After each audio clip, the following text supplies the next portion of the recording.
로마서 5장 1절에서 11절까지의 말씀을 오늘 살펴볼 것입니다. 사도 바울은 로마서에서 오직 믿음으로 말미암는 의에 대하여 강론을 하고 있습니다. 1절과 2절을 함께 읽겠습니다. 그러므로 우리가 믿음으로 의롭다 하심을 얻었은즉 우리 주 예수 그리스도로 말미암아 하나님으로 더불어 화평을 누리자. 또한 그로 말미암아 우리가 믿음으로 서있는 이 은혜에 들어감을 얻었으며 하나님의 영광을 바라고 즐거워하느니라. 바울은 지금까지 우리가 살펴본 4장 1장에서 4장까지 무엇에 대해 말했습니까? 죄인은 오직 믿음만으로 의로워질 수 있다. 행위로 율법 지켜서 선한 것들을 행하여서 인정받는 게 아니고, 그래서 죄를 씻을 수 있는 게 아니고, 유대인이 됐건 헬라인이 됐건 오직 믿음, 구체적으로는 그리스도 예수의 죄 사하여 주신 은혜에 대한 믿음이죠. 이 믿음으로 말미암아서 비로소 하나님께 죄 산 받아서 의롭다 인정을 받게 된다, 구원을 얻게 된다. 믿음밖에 없다. 이걸 강조했어요.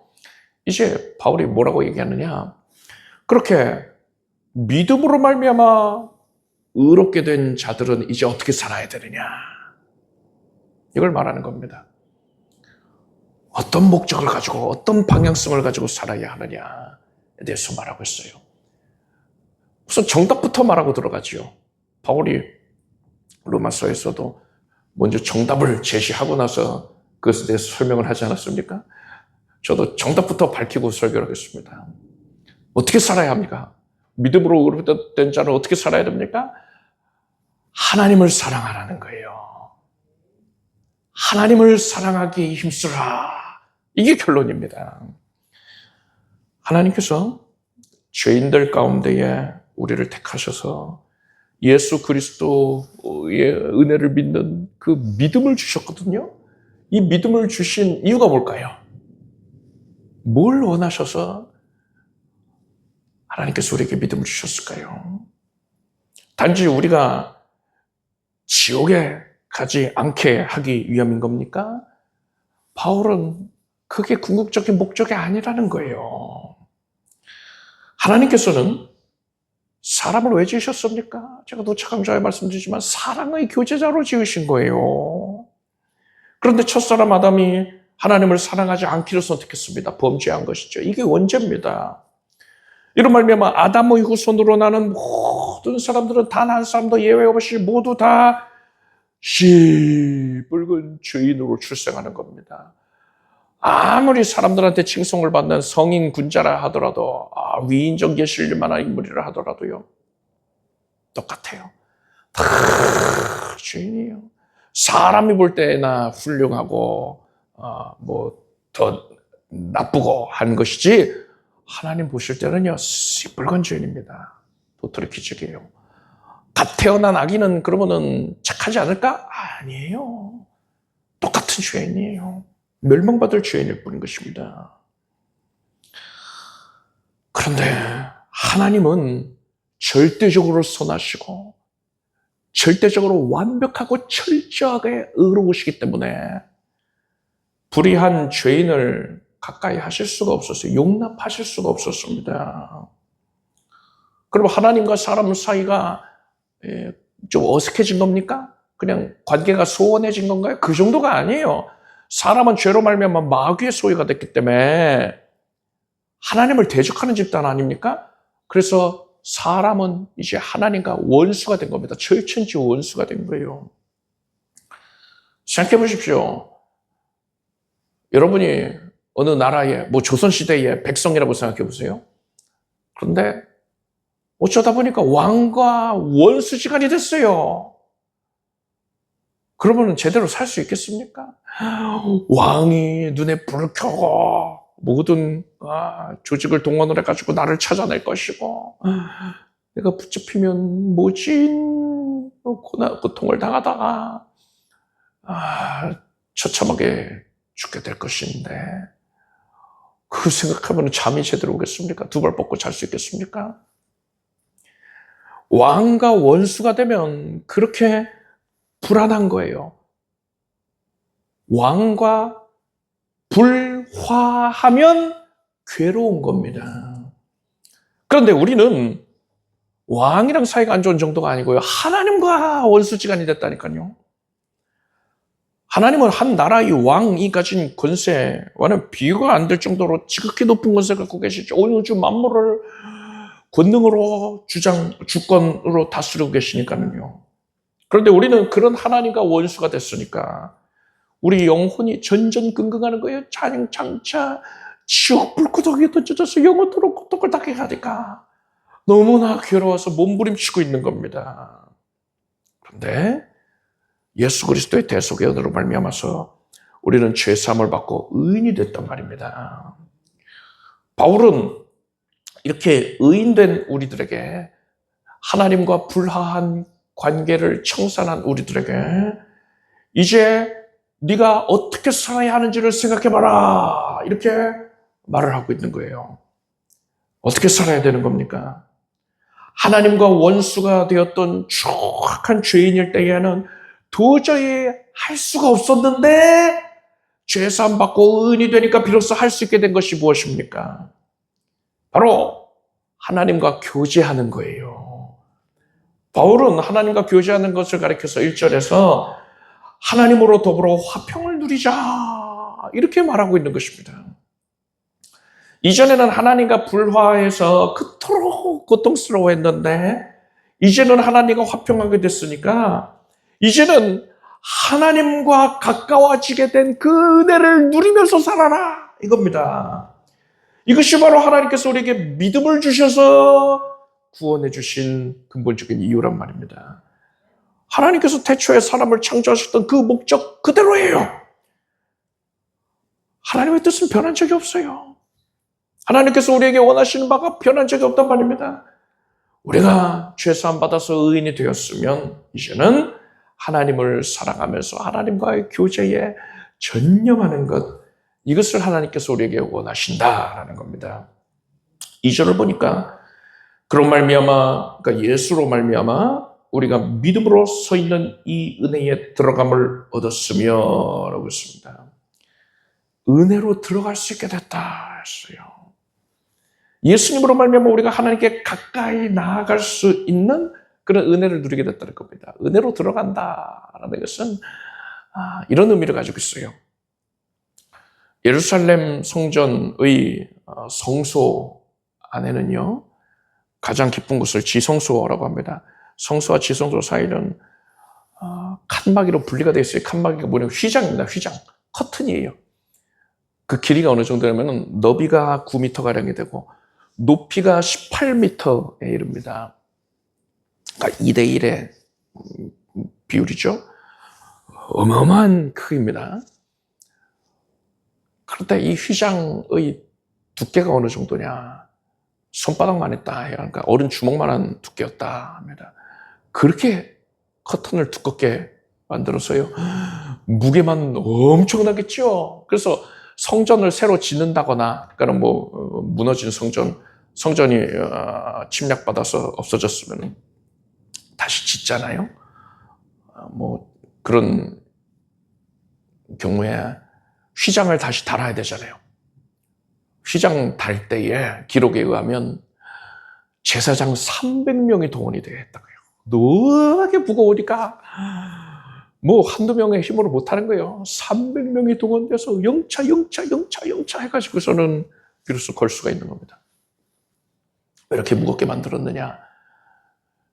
성소에서 일하던 제사장들이 지성소를 들여다보면 죽거든요. 하나님이 들여다보면 죽는다.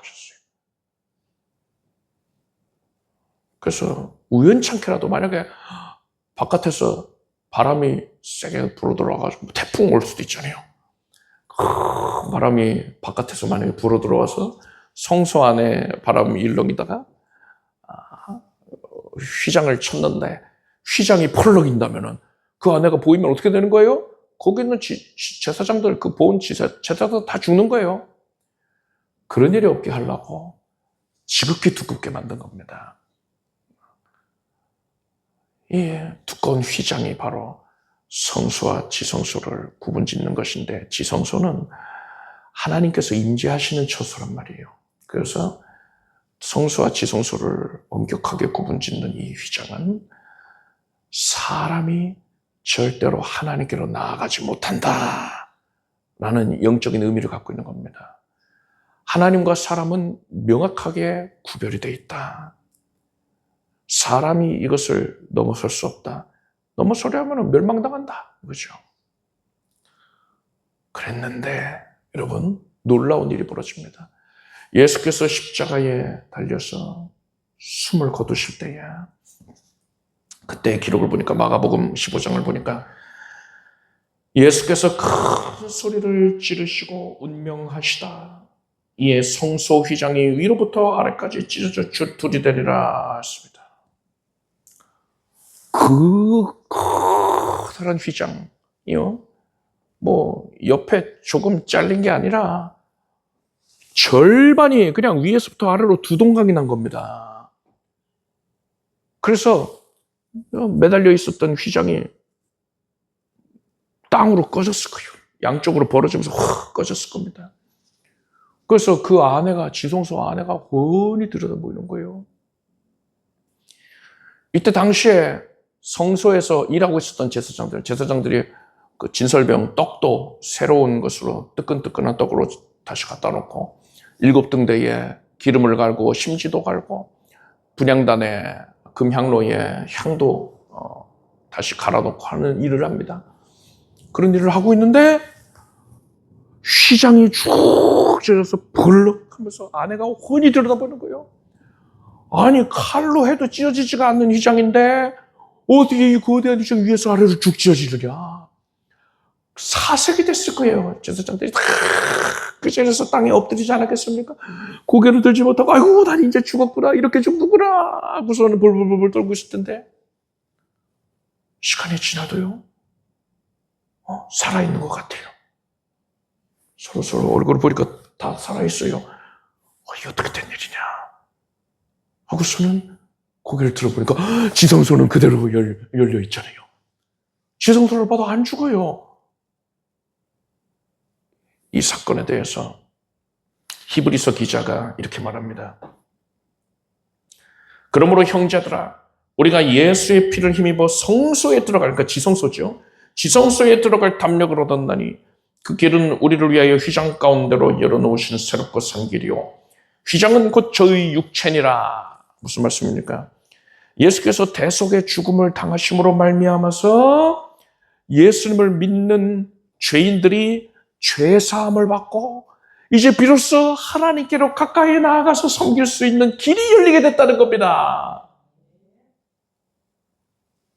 불의한 자들은 못 들어가잖아요. 근데 의롭다 인정을 받게 되어서, 예수 의대로 의롭다 인정받아서 이제 하나님께 가까이 나아가서 하나님을 섬길 수 있게 됐다는 거예요. 즉 예수께서는 죄인이 하나님과의 교제를 상실했던 그 죄인들이 다시금 하나님과 교제할 수 있게 하기 위하여서 십자가에 달려서 죽임당하셨던 것입니다. 따라서 이러한 대속사역을 완성하신 예수께서 대속의 은혜를 힘입은 우리들에게 원하시는, 요구하시는 바가 뭐겠습니까? 우리가 그저 성소에만 머물러 있으면 될까요? 구경만 하면 됩니까? 아니에요. 그게 아니라 지성소로 향하는 길이 확 열렸으니까 이제 그리로 담대하게 들어가기를 원하시는 겁니다. 우리가 하나님께 더 가까이 나아가기를 원하신단 말이에요. 지성소에 들어가서 하나님과 친밀하고 깊이 있는 교제를 나누기를 원하시는 겁니다. 그것이 바로 하나님께서 우리를 창조하신 목적에 부응하는 것이고, 예수께서 대속사역을 위하여 희생하신 그 목적을 이루는 것입니다. 이런 깨달음을 가지고 우리가 오늘 본문인 5장 1절과 2절을 다시 한번 읽도록 하겠습니다. 그러므로 우리가 믿음으로 의롭다 하심을 얻었은즉 우리 주 예수 그리스도로 말미암아 하나님으로 더불어 화평을 누리자. 또한 그로 말미암아 우리가 믿음으로써 있던 이 은혜에 들어감을 얻었으며 하나님의 영광을 바라고 즐거워하느니라. 여러분은 예수님의 대속의 은혜로 구원을 받았으니까 이제 하나님께 가까이 나아가길 바랍니다. 하나님과 깊이 교제하는 데 힘쓰십시오. 그 교제를 즐거워하십시오. 하나님과의 교제를 통해서 얻는 즐거움은 세상이 줄 수 없는 것이에요.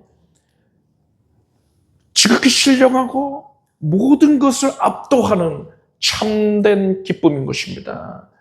하나님과의 교제를 통해서 이러한 신령한 기쁨을 만끽하는 우리가 되길 바랍니다. 3절에서 11절까지 함께 읽겠습니다. 다만 이뿐 아니라 우리가 환난 중에도 즐거워하나니 이는 환난은 인내를, 인내는 연단을, 연단은 소망을 이루는 줄 알미로다.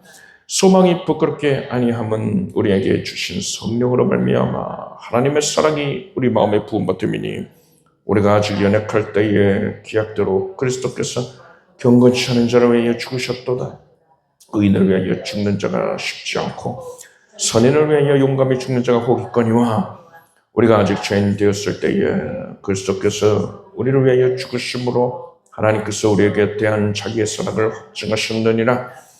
그러면 이제 우리가 그 피를 인하여 의롭다 하심을 얻었은즉 더욱 그런 말미암아 진노하심에서 구원을 얻을 것이니 곧 우리가 원수 되었을 때에 그 아들의 죽으심으로 말미암아 하나님으로 더불어 화목되었은즉 화목된 자로서는 더욱 그의 살으심을 인하여 구원을 얻을 것이니라.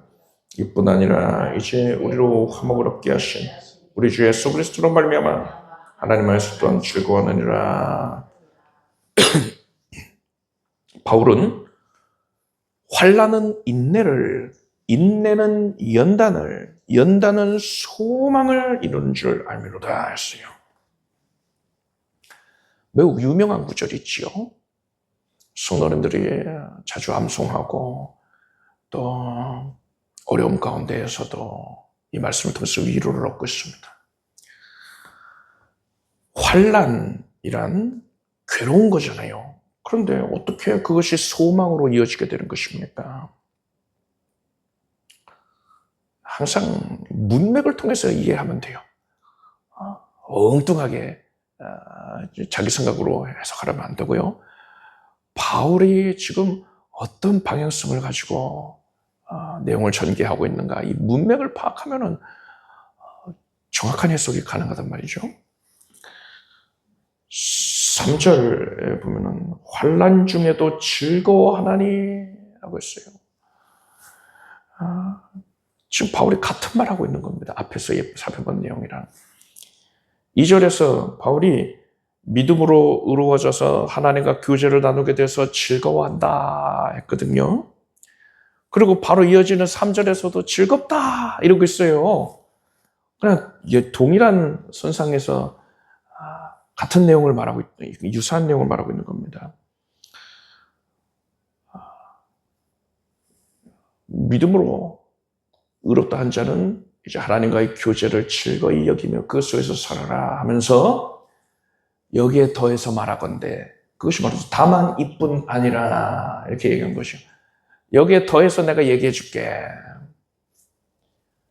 환난 가운데에서도 우리는 하나님과 교제함으로써 즐거움을 누릴 수 있다. 즐거움으로 환난을 이겨낼 수 있다. 그러니까 매사에 하나님과 교제하라 앞절에서 그렇게 얘기했잖아요. 그런데 더 나아가서 심지어 환난 중에도 하나님과 교제하게 힘써야 된다. 이 얘기를 하고 있는 것입니다. 환난 중에 즐거워한다라는 건 이렇게 생각해 보면 이해하기가 쉽습니다. 가난한 연인이 있었어요. 연인들이 있었어요. 돈은 없지만 이 둘은 서로를 너무나도 사랑했습니다. 그러고서 이제 결혼을 했습니다. 결혼식을 거창하게 화려하게 올리지를 못했어요. 그죠? 아는 사람 몇 명 앞에서 서약을 할 뿐이었습니다. 그리고 낡은 사글세 방을 얻어서 신혼살림을 시작했습니다. 그래도 이 둘은 너무나 즐거운 거예요. 물질은 너무나 부족했지만, 그래서 심지어 끼니를 거르는 날도 있지만, 그렇지만도 이 둘은 서로를 사랑하는 마음으로 인해서 크게 행복했습니다. 남편이 계속 일자리를 구하려고 하는데 뜻대로 되질 않아요. 그때 이제 아내가 남편에게 이렇게 말하는 겁니다. 여보, 괜찮아요. 힘내세요. 이번에는 일자리 구할 수 있을 거예요. 하나님께서 도와주실 거예요. 이러면서 서로를 위로하고 소망을 북돋아줬단 말입니다. 이들이 환난을 겪고 있는데, 그러니까 어려움에 처해 있는데도 불구하고 소망을 갖게 된 이유가 뭡니까? 서로가 서로를 사랑했기 때문이죠. 많이 사랑했기 때문에 환난 가운데 소망을 얻게 됐단 말이에요.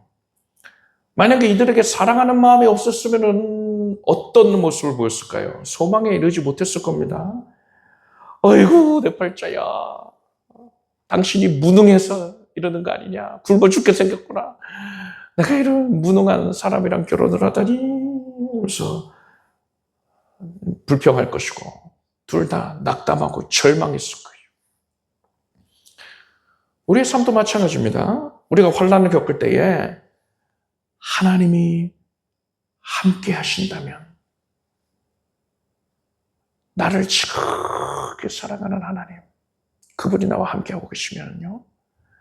또 그리고 내가 하나님을 많이 사랑한다면요. 우리는 그런 환난에 불구하고 즐거운 마음으로 지낼 수가 있는 거예요. 즐거운 마음으로 환난을 이겨낼 수가 있는 겁니다. 더 구체적으로 설명해 보자면요. 이 환난은요. 우리가 하나님과 교제를 하게 만드는 계기로서 작용을 합니다. 제가 아주 어릴 때였는데, 그때가 뭐 초등학교 들어가기도 전이죠. 국민학교 들어가기도 전이고, 굉장히 어릴 때였는데, 부모님과 함께 바닷가에 바닷가를 갔는데 근처에 등대가 있다 해서 등대 보러 갔어요. 저는 기분이 좋았나 봐요. 부모님보다도 앞서서 막 뛰어갔습니다. 뭐 새로운 거 구경할 수 있다는 생각에 들떴는지 그냥 부모님보다도 앞서서 그냥 먼저 들어간 거예요. 그 등대 부지가 있는데 그리고 그냥 들어간 겁니다. 열려 있으니까요. 들어갔는데 그 등대 관리하시는 분인지 뭐 그분이 키우는 개들이었나 봐요. 개가 여러 마리가 튀어나오는 겁니다. 그때 제가 워낙에 조그매가지고 개들이 크게 느껴졌는지 제 기억으로는 굉장히 큰 개들이었어요. 근데 아마 그게 이제 제가 워낙 작았으니까 그렇게 생각을 하고 있는 걸 수도 있고요. 아무튼 큰 개였는데 제 입장에서는 굉장히 큰 개였는데 큰 개 여러 마리들이 막 사납게 짖으면서 그 뭐 끈을 묶어놓지도 않았어요. 막 달려오는 겁니다. 깜짝 놀라가지고서는요 울면서 소리를 지르면서 달려나와가지고 아버지가 계시는 거예요. 그래서 바지가락을 붙잡았어요. 덜덜덜 떨면서 바지가락 붙잡으면 개들이 막 달려와서 정말 물려고 하는 그런 상황이었다고 저는 기억을 하는데 객관적인 사실은 어떤지는 모르겠지만 저는 굉장히 공포스러웠단 말이에요. 그때 아버지가 제가 이제 물릴지도 모르니까 그런 것인 것 같아요. 번쩍 안아서 높이 드시더라고요. 그러니까 개들이 와가지고 왈왈왈 하고 있죠. 근데 아버지가 두 눈을 푹 뜨시면서 발을 쿵 하고 굴렀어요. 위협을 한 거죠, 개들한테. 근데 개들이 깽깽깽 하고 도망가더라고요. 그래서 이 사실로 인해서 굉장히 큰 개들이었으면 그렇게까지는 힘들었을 텐데 그렇게 아버지도 그렇게 큰 용기를 내는 것도 힘들었을 텐데 아주 담대하게 하신 거 보니까 그냥 일반적인 사이즈의 개가 아니었을까? 제 생각을 이루는데 여러 마리였단 말이에요. 아무튼 근데 그렇게 개들이 제가 느끼기에는 어마어마한 크기의 개들이 산악에 울고 있다가 꼬리를 내리고 도망을 갔어요. 만약에 그 개들이 저한테 달려들질 않았으면 제가 아버지께 착싹 달라붙으려 하지도 않았을 거고요. 아버지 품에 안기지도 않았을 거란 말입니다. 저는 제 마음껏 구경하고 싶어서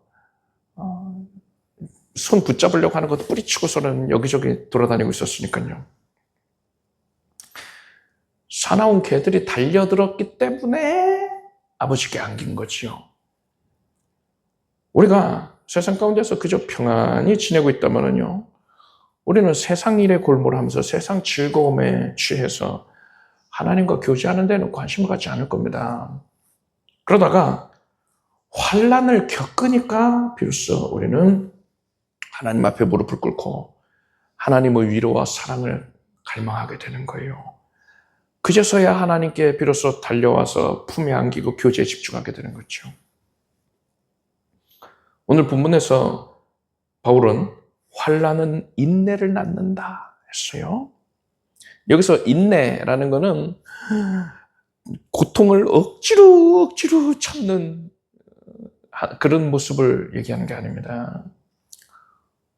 하나님을 사랑하기 때문에 하나님과의 깊은 교제 속에서 솟아나는 신령한 힘으로 말미암아서 그것을 넉넉히 감당하는 모습을 말하고 있는 거예요. 다윗은 시편 23편에서 내가 사망의 음침한 골짜기로 다닐지라도 해를 두려워하지 않을 것은 주께서 나와 함께 하심이라.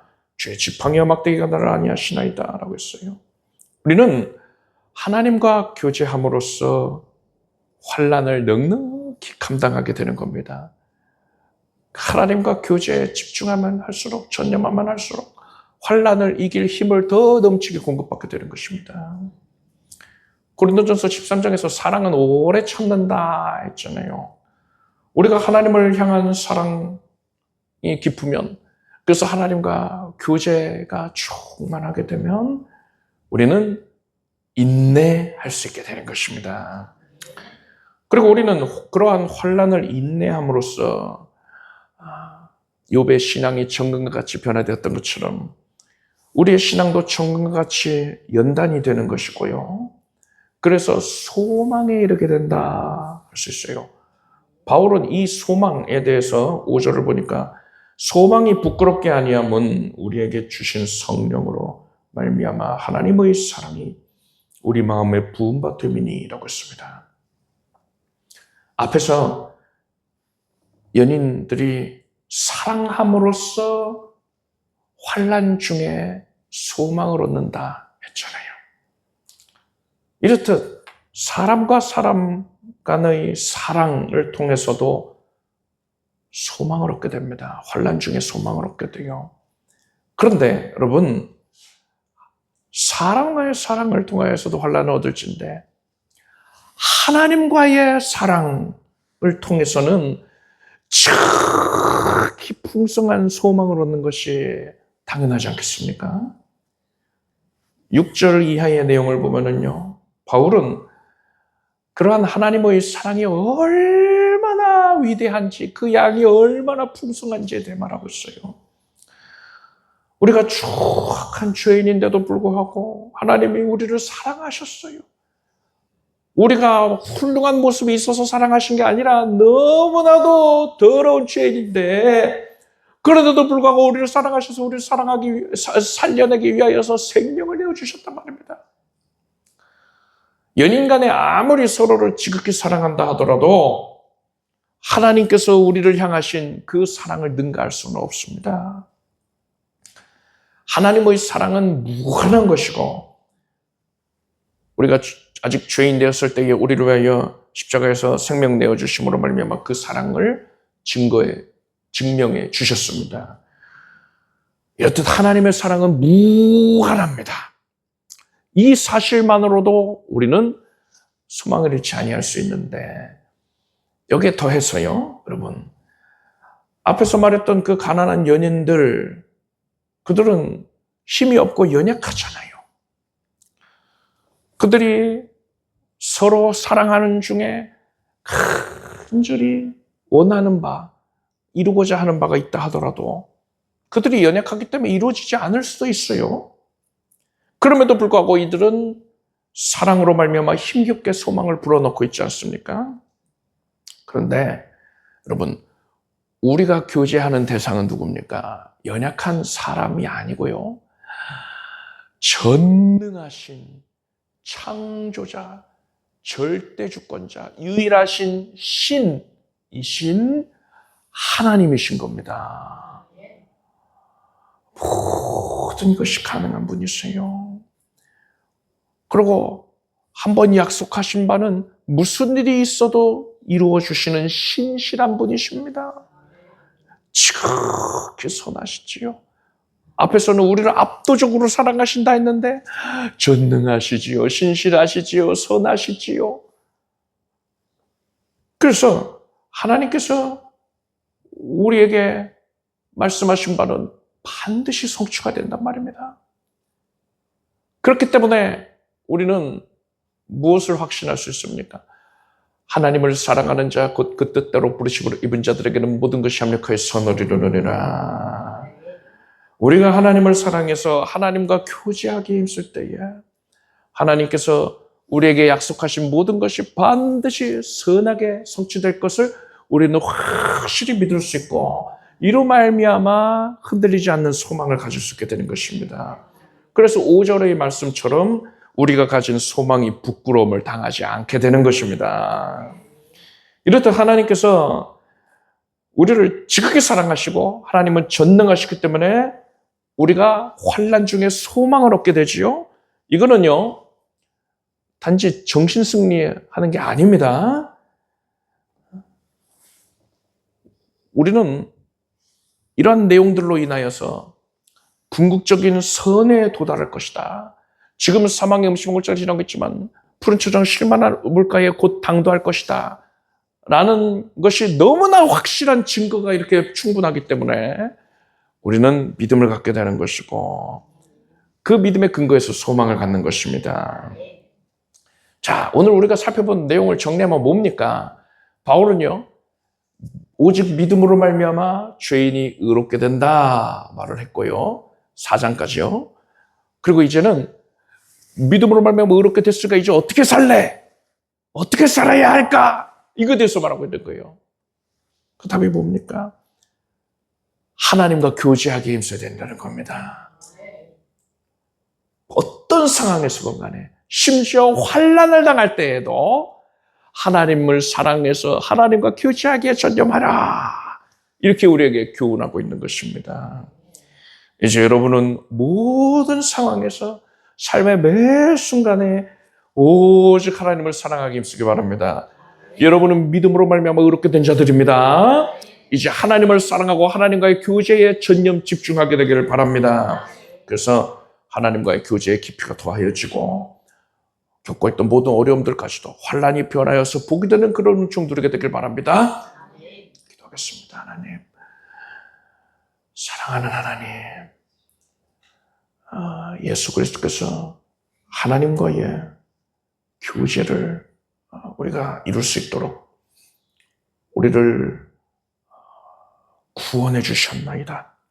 그 은혜를 우리가 깨달았으니 이제 그저 성소에 머물러 있는 자가 될 것이 아니라 예수께서 내신 길을 따라서 지성소로 들어가 하나님을 더 가까이서 섬기고 깊이 있는 교제가 이루어지게 해주시옵소서. 하나님과의 교제가 깊어지면 깊어질수록 하나님께서 환난이 변하여 복이 되게 해주실 것을 믿는 믿음이 견고하여지고 우리의 소망이 수치를 당하지 않게 됩니다. 하나님이 언약하신 모든 선한 것들이 다 성취되는 것을 보겠습니다. 하나님과의 교제를 통해 승리를 거두게 되게 해주시옵소서. 예수님의 이름으로 기도드립니다. 아멘. 자리에서 일어나시기 바랍니다. 가슴에 손을 얹고 나쁜 것을 손 얹고 간절한 소원을 품고 믿음으로 기도하겠습니다. 하나님께서 우리에게 믿음 주셔서 감사드립니다. 이 믿음은 나로 말미암은 게 아니고 전적으로 예수 그리스도의 하나님께서 우리를 긍휼히 여기셔서 사랑하셔서 하나님의 믿음을 내려주신 것입니다. 우리가 이 믿음으로 의롭게 되어서 이제 하나님을 사랑하는 데 전념하게 하여 주시옵소서. 오직 하나님을 사랑하여 하나님을 기쁘시게 해드리겠다는 일념을 가지고 살게 하소서. 그 소리에서 주께서 기뻐하시는 바대로 세상 가운데에서 멸망으로 달려가는 이들을 불쌍히 여기고 그들에게 복음을 전하고 그들을 예수께로 이끌기 원합니다. 이를 위해서 주의 자녀들이 삶을 통하여 하나님의 살아계심을 나타내고 하나님의 사랑을 증거하고 하나님께 받은 그 사랑의 역사를 증거할 수 있도록 간증할 제목들을 넘치게 해 주시옵소서. 주의 자녀들의 심령이 지금 기쁨으로 회복되게 해 주시옵소서. 눌려있던 것들이 사라지고 얽매여있던 것들이 사라지고 공포증이 사라질지어다. 예수 그리스도 안에서 바른 자아상을 갖게 될지어다. 하나님의 능력의 영의 역사로 말미암아서 우리의 연약한 육신이 고침받겠습니다. 성령님께서 지금 우리를 만지셨으니 우리가 손 얹고 각별의 믿음으로 손을 얹고 주께 구하고 있는 환부를 고쳐주시옵소서. 생명을 얻되 넘치게 얻을지어다. 모든 신경에 눌려있던 것 정상이 되어라. 일상생활 거동에 어려움 없을 것이고 통증이 사라져라. 깨끗이 사라질지어다. 디스크 증상이 사라질지어다. 하나님의 역사로 암세포까지도 사라집니다. 모든 종양과 결석이 혹가무록이 있어서는 안 되는 것들이 사라지고 쾌유케 됩니다. 하나님께서 나를 고치셨습니다. 하나님을 사랑하는 자에게 하나님께서 생명을 더하여 주셨습니다. 사랑하는 온 가족들이, 온 교우들이 예수 그리스도의 성령의 역사로 말미암아서 생명을 그때 넘치게 얻고 하나님께서 주신 새 힘으로 충만하게 될지어다. 각 가정에 바라고 소원하는 제목을 예수 그리스도 이름으로 넉넉히 응답 주시옵소서. 취업의 문을 열어주셔서 감사합니다. 진학을 허락해 주셔서 감사합니다. 삶의 현장에서 날마다 으뜸되고 인정받게 해주셔서 감사드립니다. 물질의 복이 있게 해주시옵고 하나님께 헌신하는데 주저함이 없게 해주시옵소서. 만남의 복을 허락해 주시옵소서. 예수 이름의 이름으로 기도드립니다. 믿은 대로 될지어다. 함께 박수 올리겠습니다. 자리에 앉으십시오. 준비하신 예물을 정성된 마음으로 하나님께 드리겠습니다. 드리신 예물 위에 축복 기도하겠습니다. 하나님, 사랑하는 마음으로, 의지하는 마음으로 하나님께 예물을 올립니다. 하나님께서 거두시고 하나님께서 아름답게 연락하셨다는 확증이 우리 심령 안에 가득하게 하소서. 하나님을 사랑하는 마음이 더 간절해지게 해주시고 사랑하는 자, 그 뜻대로 부르심을 자기 모든 것이 합력하여 선을 이루는 것을 보게 해주시옵소서. 예수님의 이름으로 기도드립니다. 우리 주 예수 그리스도의 무한하신 은혜와 하나님 아버지의 사랑과 성령님의 그 통하심이 수요일에 함께하는 사랑하는 성도들 위해 영원토록 함께 오시기를 축원합니다.